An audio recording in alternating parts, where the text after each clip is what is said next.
Assalamualaikum warahmatullahi wabarakatuh.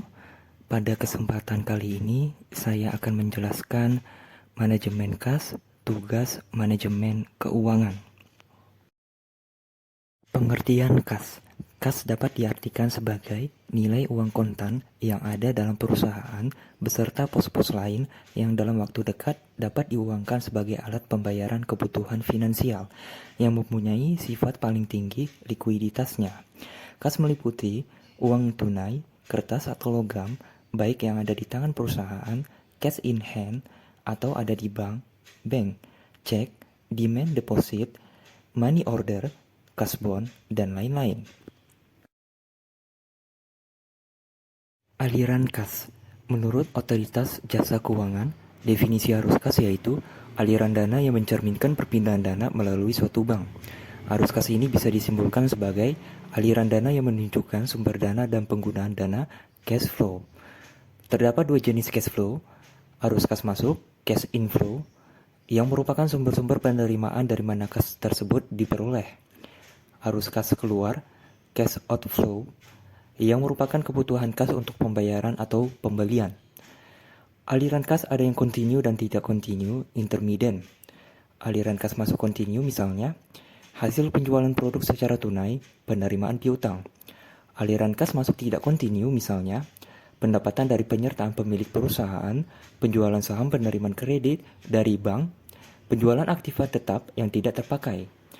Aliran kas keluar kontinu misalnya, kas untuk pembelian bahan mentah, gaji karyawan. Aliran kas keluar tidak kontinu, misalnya pengeluaran untuk pembayaran dividen, bunga, pembayaran angsuran, hutang, pembelian kembali saham, pembelian aktiva tetap. Motif penahanan kas. Menurut John Maynard Keynes, ada 3 motif penahanan kas, yaitu motif transaksi, yaitu kas diperlukan untuk memenuhi kebutuhan transaksi seperti membayar upah tenaga kerja, membeli bahan baku, membayar biaya listrik, dan lain sebagainya.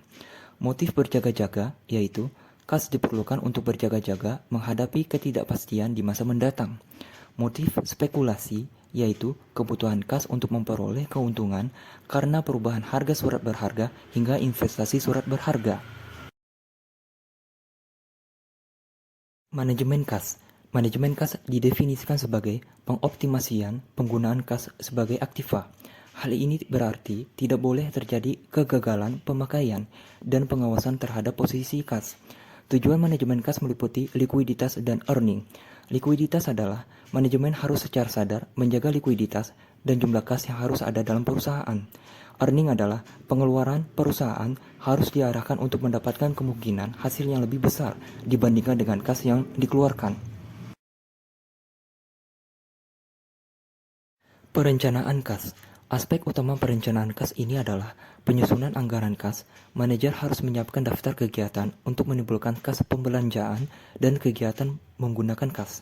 Tujuan untuk melakukan perencanaan kas, menentukan sumber kas, misal kas dari operasi rutin, kas dari pelunasan utang jangka panjang, investasi dari pemilik, penjualan aktiva tetap, dan mengeluarkan obligasi.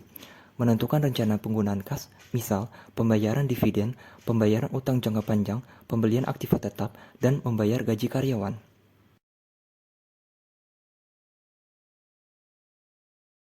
Sumber kas. Sumber kas terdiri dari hasil penjualan tunai dan penerimaan piutang, penjualan aktiva tetap, penjualan atau emisi saham, atau adanya penambahan modal pemilik, pengeluaran tanda bukti hutang, wesel, hutang obligasi, hutang bank, dan lain-lain.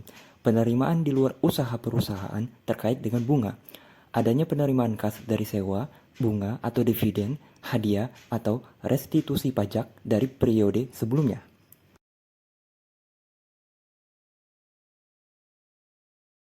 Faktor-faktor yang mempengaruhi besar kecilnya persediaan kas. Perimbangan antara arus kas masuk, cash inflow, dan arus kas keluar, cash outflow. Penyimpangan terhadap aliran kas yang diperkirakan, adanya hubungan finansial yang baik dengan bank, penganggaran kas untuk kelangsungan usaha. Manfaat pokok jumlah kas yang memadai, dapat memanfaatkan potongan harga dalam pembelian barang. Contoh soal, syarat perdagangan seperti 2/10 net 30. ketika ada potongan 2% jika pelanggan membayar dalam tempo 10 hari dalam waktu kredit 30 hari. Perhitungan biaya karena tidak memanfaatkan potongan. Rumus, biaya sama dengan persen potongan per 100 kurang persen potongan kali 360 atau 365 hari per hari jatuh tempo kurang periode potongan. Biaya sama dengan 2 per 98 kali 360 per 20 sama dengan 0,37 atau 37%. Dalam analisa kredit, current ratio dan asset ratio merupakan tolak ukur yang pokok.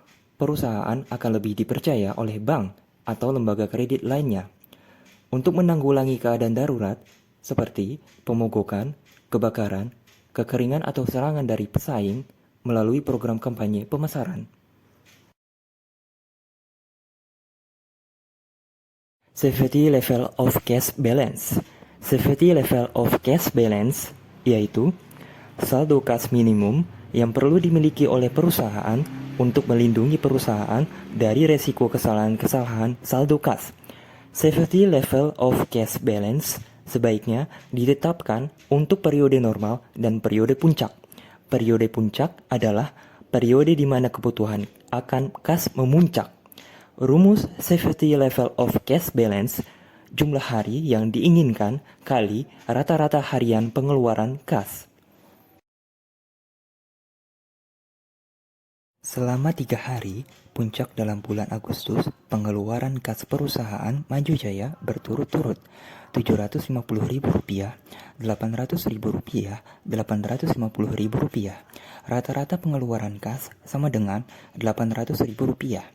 Bila mana jumlah hari yang diinginkan pada periode puncak adalah 5 hari, maka safety level of cash balance pada periode puncak perusahaan Maju Jaya adalah rumus safety level of cash balance, jumlah hari yang diinginkan kali rata-rata harian pengeluaran kas. 5 hari kali Rp800.000 sama dengan Rp4 juta.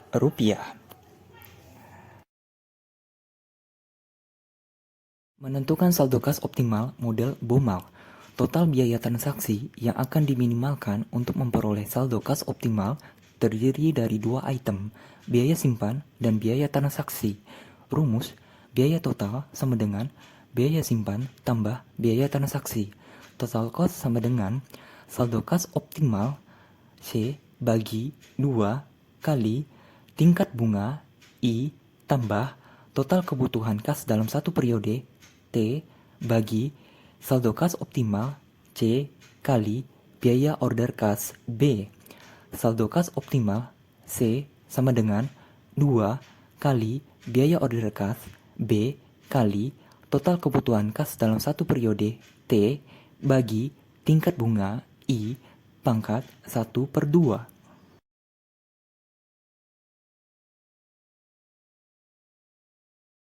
Contoh soal model persediaan kas. Kebutuhan kas perusahaan selama 1 bulan Rp20 juta. Perusahaan memperoleh kas dengan menjual surat berharga. Biaya transaksi perolehan kas adalah Rp10.000, sedangkan tingkat bunga adalah 18% per tahun atau 1,5% per bulan. Saldo kas dapat dihitung sebagai berikut.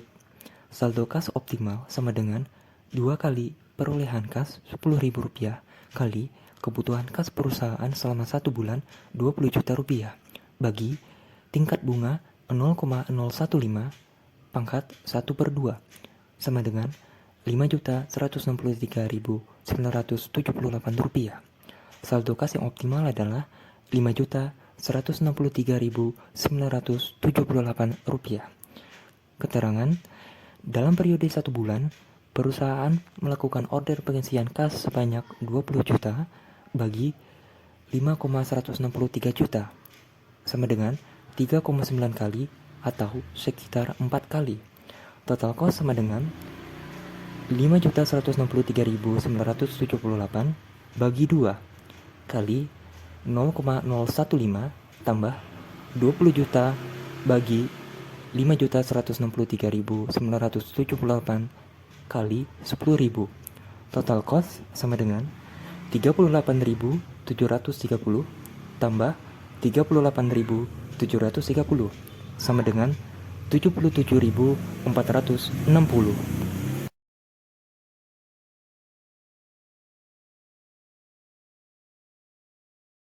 Model aliran kas tidak konstan, model Miller dan Orr. Perusahaan perlu menetapkan batas atas H dan batas bawah Z saldo kas.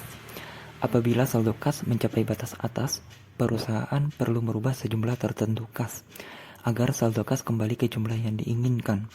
Sebaliknya, apabila saldo kas menurun, perusahaan perlu menjual sekuritas. Dalam gambar grafik tersebut, kondisi pasar sekuritas mencapai batas atas melakukan pembelian saham-saham di market sekuritas. Dan dalam kondisi pasar sekuritas mencapai batas bawah melakukan penjualan supaya mendapatkan uang money. Batas atas dalam gambar tersebut ditunjukkan oleh garis H dan batas bawah oleh titik 0. Model Miller dan Orr. Nilai Z bisa hitung dengan formula batas bawah Z sama dengan 3 kali biaya transaksi tetap pembelian atau penjualan surat berharga B kali varians aliran kas bersih harian Q pangkat 2 bagi 4 kali tingkat bunga harian pada surat berharga I pangkat 1/3 tambah batas minimal L. Batas atas H sama dengan 3 kali batas bawah Z. Rata-rata saldo kas sama dengan 4 kali batas bawah Z bagi 3.